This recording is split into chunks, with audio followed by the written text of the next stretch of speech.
स्वागत है आप सभी का एक बार फिर से आपके अपने YouTube चैनल प्लस ICS में। उम्मीद करते हैं आप सभी अच्छे से होंगे, आपकी पढ़ाई एकदम शानदार तरीके से चल रही होगी। बिहार SSC के मैथ्स प्रैक्टिस सेट के सीरीज़ को आगे बढ़ाते हुए आज हम लोग प्रैक्टिस मॉडल सेट नंबर जो है वो 8 को डिस्कस करेंगे। एक कार्यालय में 30% महिला कर्मचारी है, ऐसा कुछ लिख रहे हैं। ठीक है, मान लेते हैं कि जो टोटल कर्मचारी है वो 100 है, जिसमें से महिला यानी कि फीमेल कितने हैं सर? तो वो 30 है। जाहिर सा बात है कि मेल जो होंगे वो 70 होंगे, इसमें कोई डाउट नहीं, मेल और फीमेल। 60% महिला कर्मचारी और 40% पुरुष कर्मचारी मैरिड है। 60% महिला कर्मचारी, आप देखिए ना, 30 का यहाँ पे निकाल लीजिए, 30 का 60% कितना होगा? तो आप कहेंगे सर 18 जो है वो मैरिड है, बाकी जो 12 बचेंगे वो अनमैरिड होंगे। नहीं, टोटल 30 ही महिला कर्मचारी है, अगर 18 मैरिड हैं तो 12 अनमैरिड हो जाएंगे। क्लियर? उसी तरीके से इधर देख लीजिए, पुरुष वाले में इसमें बोला जा रहा है कि 40% पुरुष कर्मचारी मैरिड हैं। 70 का 40, 28 आएगा। 70 का 40%, जीरो आप कैंसिल कर लीजिए तो ये हो गया 28, ये मैरिड है। बाकी कितने बच गए देख लीजिए एक बार जरा से घटा करके, जो इसमें 42 हो जाएगा और क्या, ये हो गए आपके अनमैरिड। क्लियर है? लास्ट में आते हैं सवाल में क्या पूछा जा रहा है आपसे, कार्यालय में अविवाहित कर्मचारियों का परसेंटेज। टोटल अनमैरिड कितने लोग हैं? तो इतने लोग हैं सर, 12 महिलाएं अनमैरिड हैं और 42 पुरुष अनमैरिड है, यानी 12 और 42 कितना हो गया? 54। और ये 54 जो है वो टोटल का यानी 100 का 54% ही तो है। कितने प्रतिशत कर्मचारी अनमैरिड हैं? तो आपका आंसर होना चाहिए 54। ठीक है, देख लीजिए, मतलब ट्री जैसा लग रहा है, पेड़ जैसा देखने में डिजाइन। ये इस सवाल को कीजिए, 11 सदस्यों वाली एक क्रिकेट टीम का जो कैप्टन है वो 29 वर्ष का है, कैप्टन, और जो विकेट कीपर है वो कैप्टन से 4 वर्ष बड़ा है। मतलब यदि कैप्टन 29 साल का है तो विकेट कीपर 33 साल का होगा, 4 साल बड़ा होगा, है ना।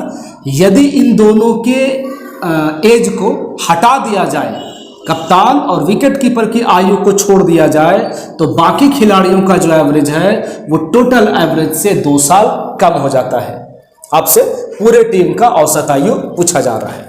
कैसे बना सकते हैं? तो ऐसा करते हैं कि टोटल यानी 11 खिलाड़ी का जो एवरेज है वो x मान लेते हैं। कोई ऑब्जेक्शन आपको नहीं होना चाहिए। 11 खिलाड़ी है तो टोटल हो जाएगा 11x।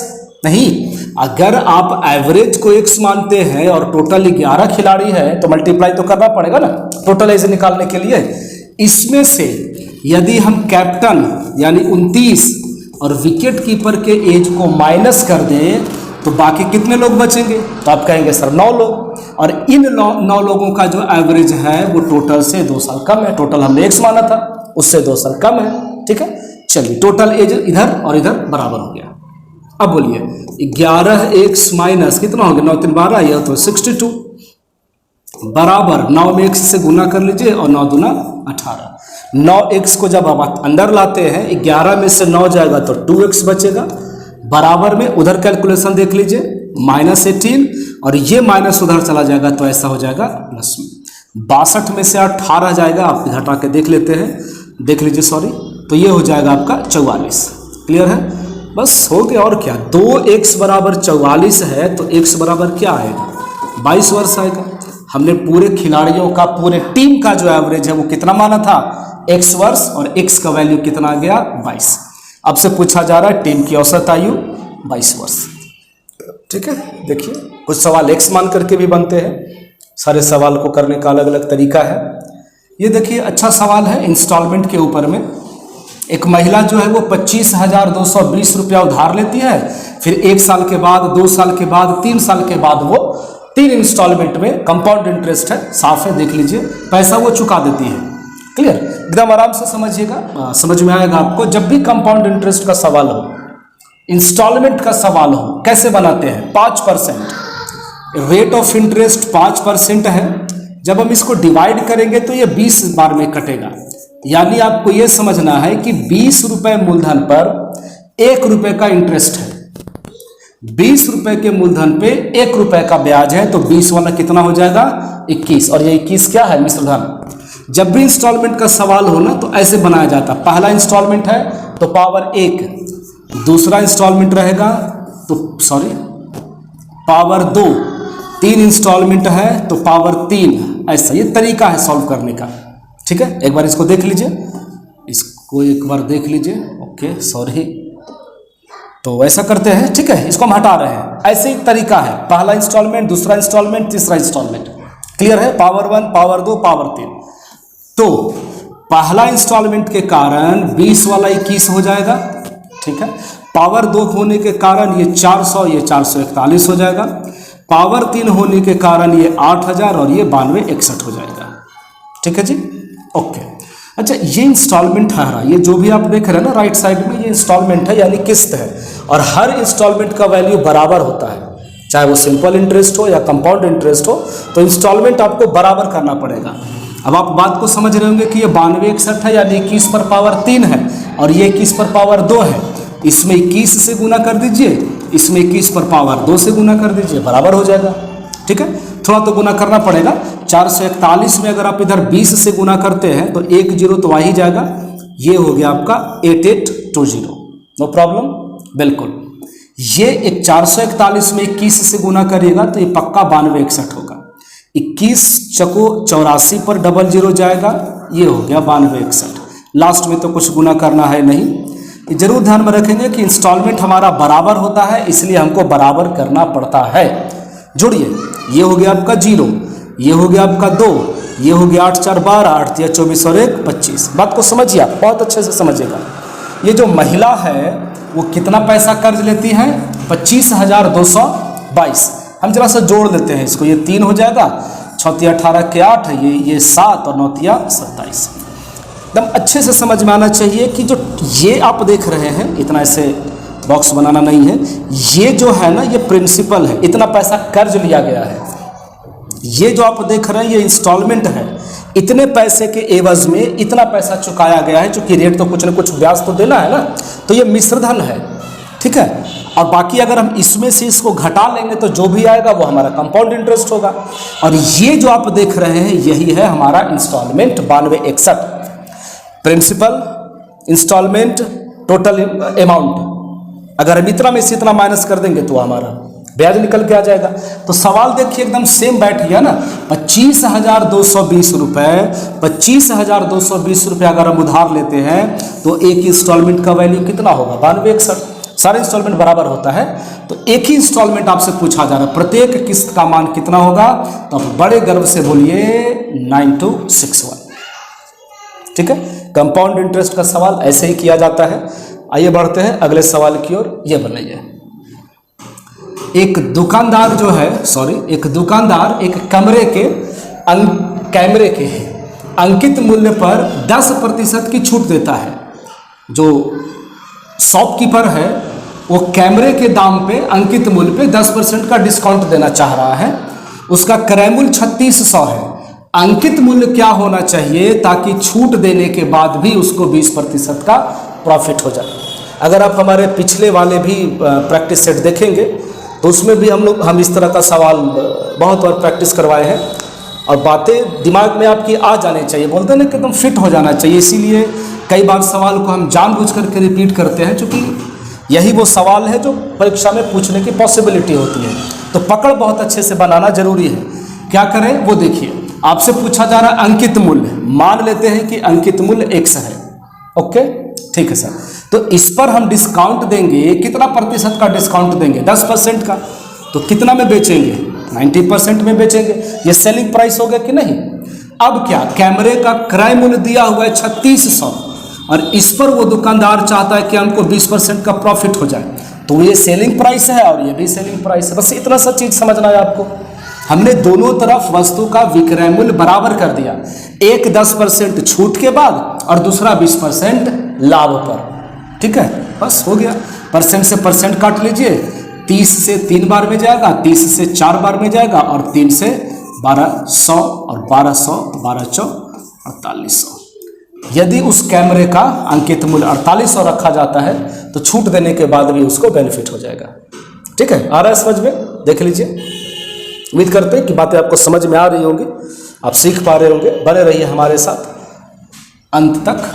ये देखिए, एक व्यक्ति 99.75 रुपए प्रति वस्तु के मूल्य पर 2 वस्तुएं बेचता है।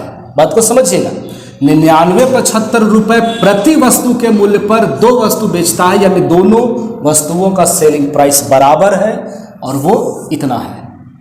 अच्छा, एक वस्तु को बेचा है 5% के लाभ पर। 5% का मतलब हो गया सर 1/20।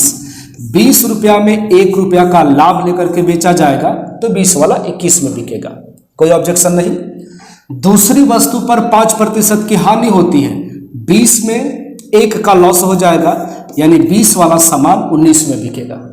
क्लियर है यहाँ तक? आगे दोनों का जो सेलिंग प्राइस है वो बराबर है। ये कॉस्ट प्राइस, पहले वाले वस्तु का क्रय मूल्य, पहले वाले वस्तु का विक्रय मूल्य, दूसरे वाले वस्तु का क्रय मूल्य, दूसरे वाले वस्तु का विक्रय मूल्य। तो हमको विक्रय मूल्य बराबर करना है। इसमें 19 से गुना कर दीजिए, इसमें 21 से गुना कर दीजिए, पलट के गुना कर देंगे, दोनों बराबर हो जाएगा, है ना।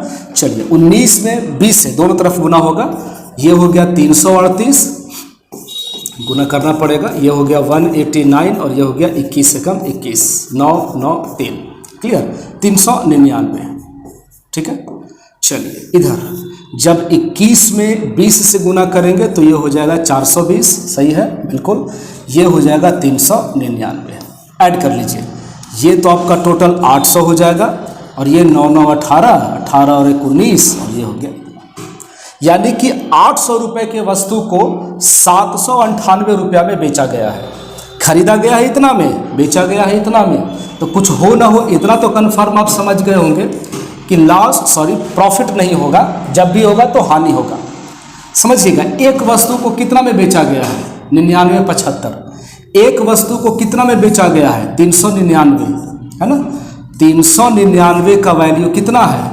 99.75। आपसे पूछा जा रहा है कुल कितने रुपए की हानि या लाभ हुई है, तो कितने का लॉस है? तो आप कहेंगे 2 का लॉस है। ठीक है, डिवाइड कर दें, यहीं पे भाग दे देते हैं। 99.75 में यदि आप डिवाइड करते हैं 399 से, तो 2 बार में तो लग ही सकता है। 2 से अगर आप लगाते हैं तो ये देख लीजिए, 2 9 18 हो जाएगा। ठीक है, 39 तो 2 9 78 और 1 79, ये 17 में से 8 गया, ये 9 हो जाएगा, ये 18 में से 9 गया, ये 9 हो जाएगा, और ये 1 हो जाएगा। ऊपर से उतार देते हैं 5। ठीक है, अब हमको ऐसा लग रहा है कि ये 5 बार में कट जाएगा, फिर भी एक बार चेक कर लेते हैं।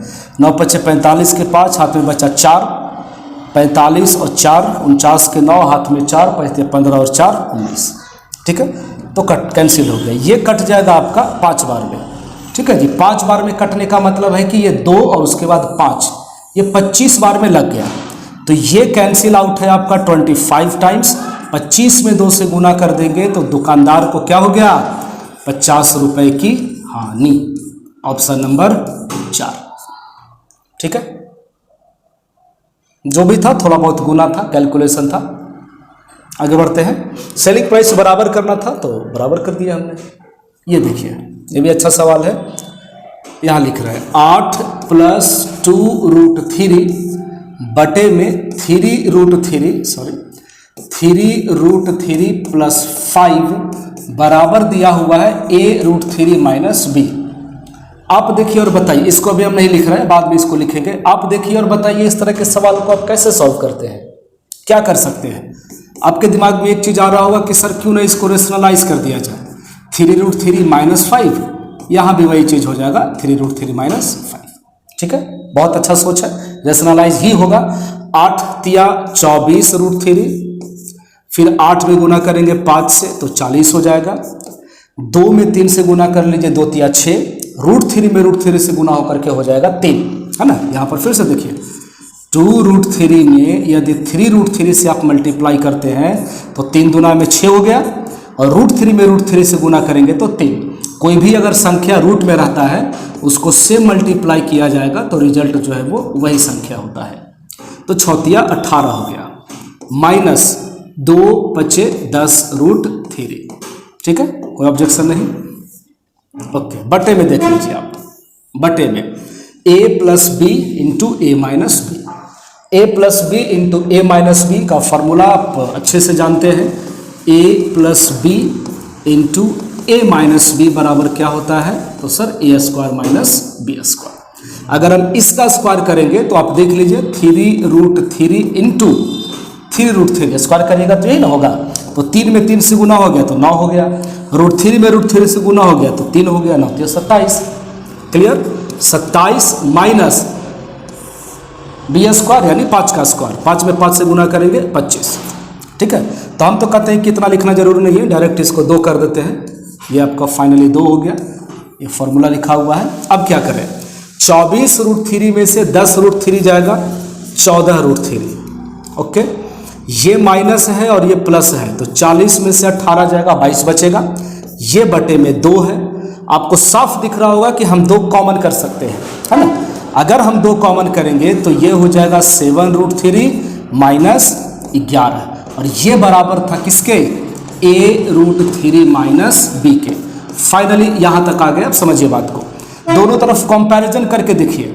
यहाँ √3 से √3 कैंसिल हो जाएगा, a का जो वैल्यू बचेगा वो 7 होगा। उसी तरह से माइनस b बराबर क्या बचा? -11 बचा।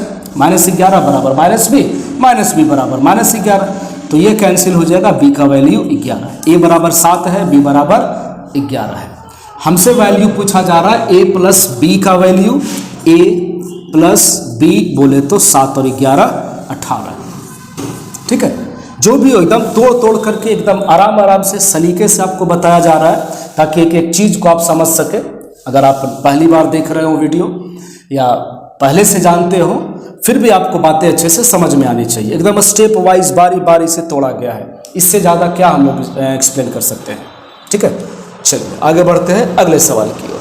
ये बताइए, 5 धनात्मक संख्याओं का जो एवरेज है वो दिया हुआ है। 5 धनात्मक संख्या मान लेते हैं a, b, c, d, e। कोई ऑब्जेक्शन नहीं सर।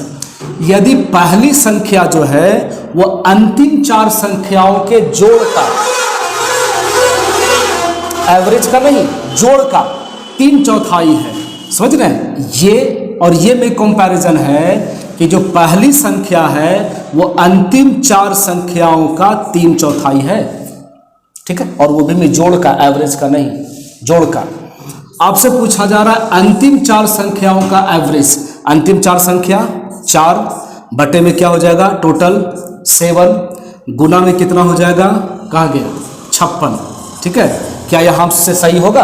क्या सही बना रहे हैं? बिल्कुल नहीं। ये जो 56 है वो सभी 5 संख्याओं का एवरेज है, और ये जो 3:4 है वो जोड़ है, जोड़ का अनुपात है, और ये एवरेज है। तो हमको 5 से मल्टीप्लाई करना पड़ेगा टोटल सम निकालने के लिए। ठीक है, चीज को समझिए आप। ये जो 3:4 है ना, ये जोड़ का अनुपात है। अब ये जोड़ का रेशियो है और हम एवरेज पे कैलकुलेट कर देंगे तो गलती ना होगा, इसीलिए 5 से मल्टीप्लाई किया गया, ताकि 5 संख्याएं है ना, ये कैंसिल हो गया 8 बार में। ठीक है, 4 × 8 × 5 क्या निकला? अंतिम 4 संख्याओं का जोड़। लेकिन क्या पूछा जा रहा है आपसे? एवरेज। अंतिम 4 संख्याओं का एवरेज। तो 4 संख्या है, 4 से डिवाइड कर दीजिए, ये हो गया आपका फाइनल आंसर। 8×5 = 40, option number 4। ठीक है, चलिए इस सवाल को कीजिए। तो ये बनाइए, बहुत बेसिक सवाल है। गोले के ऊपर गोला का जो सरफेस एरिया है, पृष्ठीय क्षेत्रफल, वो दिया गया है। सरफेस एरिया गोला का कितना होता है? 4πr², है ना? इसका वैल्यू दिया हुआ है इतना। आपसे पूछा जा रहा है आयतन। पहले रेडियस तो निकाल लें सर। चलिए, कैसे काटना चाहेंगे आप?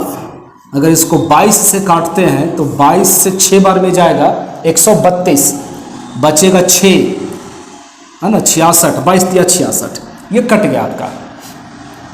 ध्यान से देखिएगा, 4r² बराबर, ये उधर जाकर के मल्टीप्लाई हो जाएगा तो ये हो जाएगा 441, यानी r² बराबर 441/4, यानी कि 21/2। स्क्वायर इधर आएगा तो रूट हो जाएगा ना सर। तो ये हमारा रेडियस निकल के आ गया 21/2। जब रेडियस निकल गया तो फिर आयतन निकालने में क्या दिक्कत है? फॉर्मूला लिखना है, लिख लीजिए। 4/3 पाई आर क्यूब, 4/3 ये है पाई, 21/2, 21/2, 21/2। ठीक है, एकदम आराम से सीख रहे हैं ताकि आपका एक भी सवाल परीक्षा में ना छूटे। इस तरह से आपका प्रैक्टिस होना चाहिए। 21 से 21 कैंसिल है। ठीक है, 2 दूना 4 से 4 कैंसिल है, 2 से काट लेते हैं 22 को 11 बार में, तो फाइनली हो गया 11 गुने 21 गुने 21 यानी कि 441। ठीक है, चलिए जब भी हमको 11 से गुना करना हो किसी भी संख्या में क्या करते हैं, एक किनारे वाला फिर जोड़ दीजिए। 11 से गुना करना रहेगा किसी भी संख्या में, एक सेम टू सेम लिख दिए। अब 1 में 4 जोड़ दीजिए 5, 4 में 4 जोड़ दीजिए 8, और किनारे वाला किनारे लिखा जाएगा, बस 48 ही क्या हुआ। क्लियर, तो ये रह गया आपका ऑप्शन नंबर 4 इस सवाल का सही जवाब। 2 स्टेप में बना, पृष्ठीय क्षेत्रफल दिया हुआ था, वहां से चल के हमने रेडियस निकाला। जब रेडियस निकल गया तो फिर आयतन निकाल देंगे हम लोग आराम से, कोई प्रॉब्लम नहीं है ना। ये देखिए, एक व्यक्ति 8 किलोमीटर प्रति घंटे की चाल से चलता है, 8 के स्पीड से जा रहा है। ठीक है जी, और जाना उसको कितना दूर है, 6 किलोमीटर। आप बताइए उसको कितना समय लगेगा जाने में, समय कितना लगेगा, 8 के स्पीड से 6 किलोमीटर, समय बराबर दूरी बटा 4, किलोमीटर पर आवर। ज़्यादा से ज़्यादा इसको क्या करिएगा, मिनट को घंटा में चेंज करने के लिए, उल्टा बोल दिया, घंटा को मिनट में चेंज करने के लिए 60 से मल्टीप्लाई करेंगे, तो 2 से कटा 3 बार में, 2 से कटेगा 4 बार में, 4 से कटेगा 15 बार में। तो यहाँ तक आपको दिक्कत नहीं होना चाहिए कि 45 मिनट उस आदमी को सिर्फ दूरी तय करने में लगेगा बिना कहीं पे रुके हुए। अगर हम 6 किलोमीटर जाते हैं 8 के स्पीड से तो हमको 45 मिनट का समय लगेगा। अब आगे क्या है वो भी समझिए, प्रत्येक किलोमीटर के बाद वो 4 मिनट रेस्ट मारता है, 4 मिनट आराम करता है। बात को समझिएगा, उसको जाना कितना दूर है, 6 किलोमीटर। ठीक है, हमने 6 किलोमीटर को अलग अलग डिस्टेंस में बांट दिया कुछ इस तरीके से समझने के लिए, 1 2 3 4 5, एक और मान लीजिए यहाँ पर है। ठीक है, यहाँ से यहाँ मान लीजिए 1 किलोमीटर, 2 किलोमीटर, 3 4 5 6। बात को समझिएगा, उस आदमी को 6 किलोमीटर जाना है और वो हर 1 किलोमीटर के बाद रेस्ट लेता है, प्रत्येक किलोमीटर के बाद 4 मिनट का आराम करता है। तो वो आदमी यहाँ से चलना शुरू किया, 1 किलोमीटर चला, 2 किलोमीटर चला, 3 किलोमीटर, 4 किलोमीटर, 5 किलोमीटर। ठीक है, बात को समझिएगा। अगला बार ये हो गया 6 किलोमीटर, लेकिन 6ठा किलोमीटर में क्या है, जैसे ही वो 6ठा किलोमीटर क्या बोल सकते हैं तय कर लेता है, तो फिर तो वो अपने डेस्टिनेशन पे पहुंच गया ना, फिर तो वो दिन भर सोया रहे, क्या फर्क पड़ता है। बात समझ में आ रही है। टोटल 6 किलोमीटर का दूरी तय करने में वो एक बार, समझ रहे हैं, मतलब यहाँ से यहाँ जब चलेगा तो एक बार यहाँ पर रेस्ट करेगा, एक बार यहाँ रेस्ट करेगा, एक बार यहाँ रेस्ट करेगा, एक बार यहाँ रेस्ट करेगा, एक बार यहाँ रेस्ट करेगा, यहाँ तो वो अपने घर पे पहुँच गया। तो टोटल आप काउंट करके देख लीजिए, 1 2 3 4 5, 6 किलोमीटर उसको जाना जरूर है, लेकिन वो रेस्ट कितना बार करेगा, एक बार काम, यानी 5 बार। क्लियर है। और हर 5 बार में कहा गया वो 4-4 मिनट का आराम करता है, यानी टोटल 20 मिनट का आराम फरमाता है वो। आपसे पूछा जा रहा है कि टोटल दूरी उसको तय करने में कितना समय लगेगा, तो ये उसका हो गया समय बिना रुके हुए जाने का, और ये उसका आराम करने में लगा समय 45 और 20 जब आप ऐड कर देंगे तो टोटल हो जाएगा 65 मिनट, यानी कि ऑप्शन नंबर 4। ठीक है, ये आपको समझना बहुत जरूरी है कि वो जितना बार क्या बोल सकते हैं, आप ऐसे समझ लीजिए। बिल्कुल तरीका क्या है कि जितने किलोमीटर के बाद वो रुकता है उतना से हम डिवाइड कर देते हैं। जैसे हमको 6 किलोमीटर जाना है ना, 6 किलोमीटर जाना है, और अगर हम कहाँ गया, 1-1 किलोमीटर के बाद वो रुकता है, 1-1 किलोमीटर के बाद रुकता है, तो 1 से डिवाइड कर दीजिए। ठीक है, 1 से डिवाइड कर दीजिए। अगर ये पूरा कटेगा, बात को समझिएगा, अगर ये पूरा कटेगा, कितना बार में कट गया, 6 बार में, तो उतना में से हम क्या करेंगे, 1 माइनस कर देंगे। ठीक है, बात समझ में नहीं आ रहा आपको। ये देखिए, मान लीजिए कि हमको 200 किलोमीटर जाना है, क्लियर, और वो आदमी जो है, कोई आदमी वो हर 40 किलोमीटर के बाद ब्रेक लेता है, हर 40 किलोमीटर के बाद आराम करता है। तो आपको पता करना है कि वो कितना बार आराम करेगा। तो हम क्या करेंगे, इसको डिवाइड कर देंगे। क्या ये पूरा कटा, तो आप कहेंगे हाँ सर 5 बार में कटा, तो इसमें से 1 माइनस कर दीजिए। वो आराम कितना बार करेगा, 400 बार। ठीक है, अगर ये नहीं कटता है पूरा पूरा, मान लीजिए हमको 200 किलोमीटर जाना है, ठीक है, 200 किलोमीटर जाना है और वो आदमी, कोई भी आदमी हर 30 किलोमीटर पर आराम करता है, तो हम क्या करेंगे, सीधा सीधा 200 में 30 से डिवाइड कर देंगे, 0 से 0 कट गया, कितना बार में लगेगा, तो आप कहेंगे सर 6 बार में।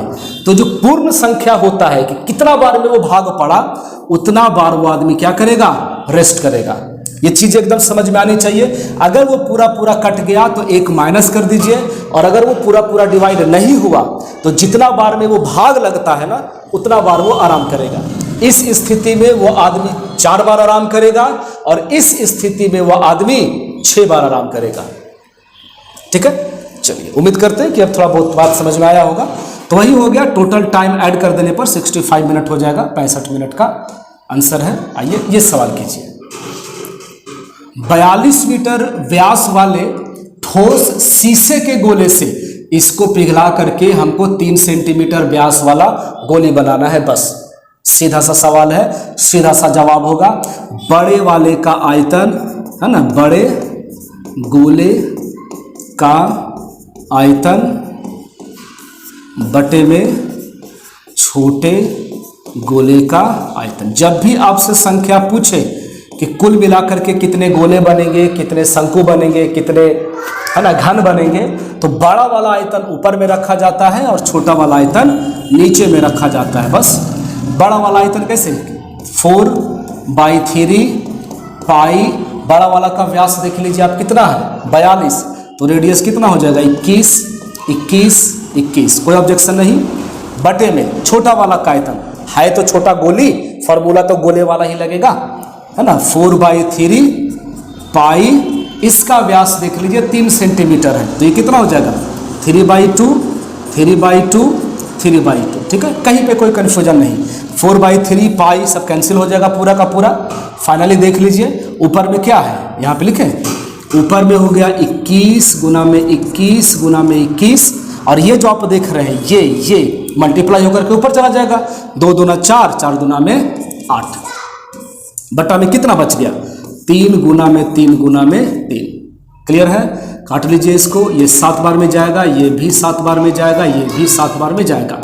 7 का क्या बोल सकते हैं, क्यूब 343, उतना में 8 से गुना कर दीजिए, 8 दिए 24 के 4, हाथ में बचा 2, 8 चौ 32 और 2 34 के 4, हाथ में बचा 3, 8 दिया 24 और 3 27, 44, कहाँ गया, ऑप्शन नंबर चौथा। ठीक है, जब भी एक ऑब्जेक्ट को पिघला करके कोई दूसरा वस्तु बनाना हो, एकदम सेम कॉन्सेप्ट आप लगाएंगे, जिसको पिघलाना है उसको ऊपर में रखिए, है ना, और जो बनाना है आपको कि ठीक है गोला को पिघला के घन बना देना है, तो घन का इतना नीचे में रह जाएगा। बाकी ये तो पूरा 4/3 पाई कैंसिल था, बाकी हमारा छोटा सा कैलकुलेशन है। ठीक है, चलिए ये सवाल बनाइए। ये देखिए सीधा सीधा हिसाब है, 4500 रुपया पर 5 साल में 65-25 आपको मिश्रधन प्राप्त होता है, अमाउंट प्राप्त होता है। आपसे रेट मांगा जा रहा है ना।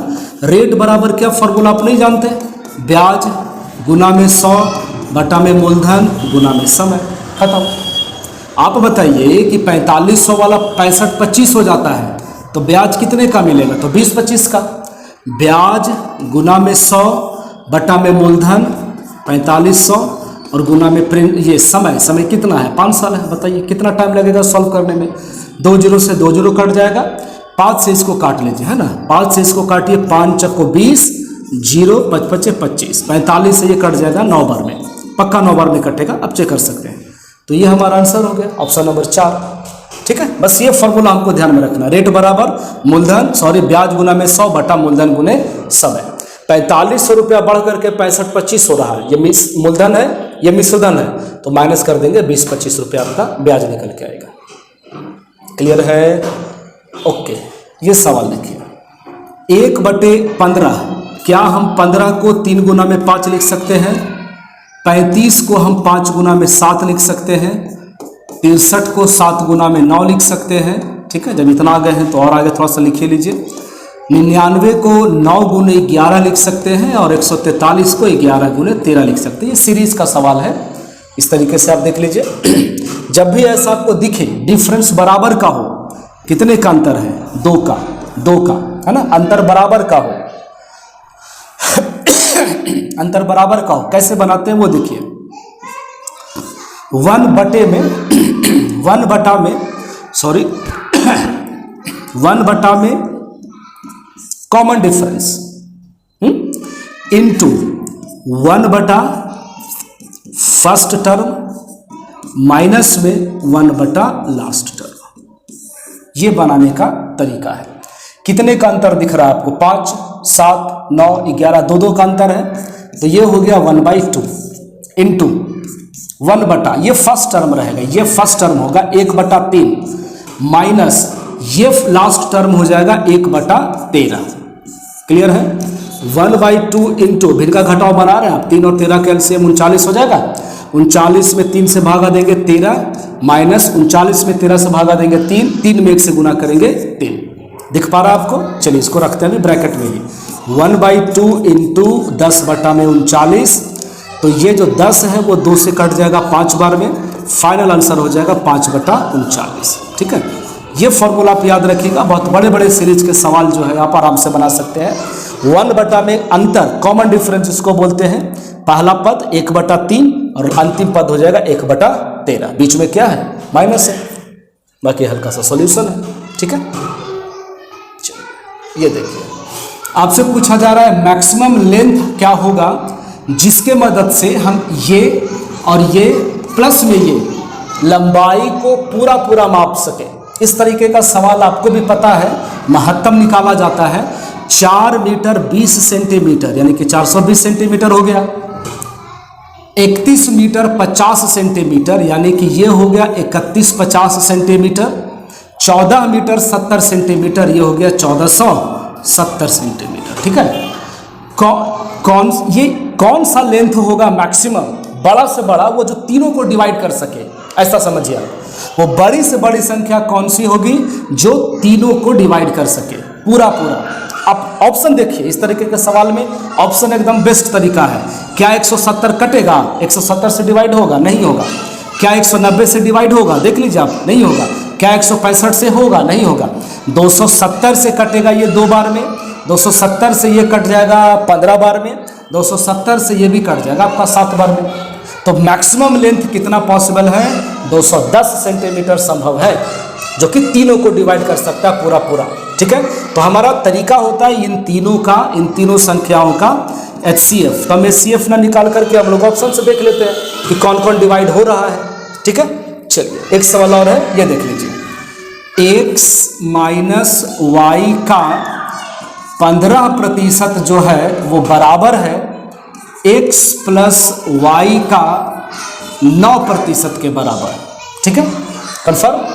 आप क्या कर सकते हैं कि ये परसेंट से परसेंट को हटा सकते हैं। क्लियर है? x माइनस वाई बटा में x प्लस वाई बराबर हो गया 9/15। ओके, थोड़ा सा समझिएगा। क्या हम इसको एक्सचेंज करके लिख सकते हैं?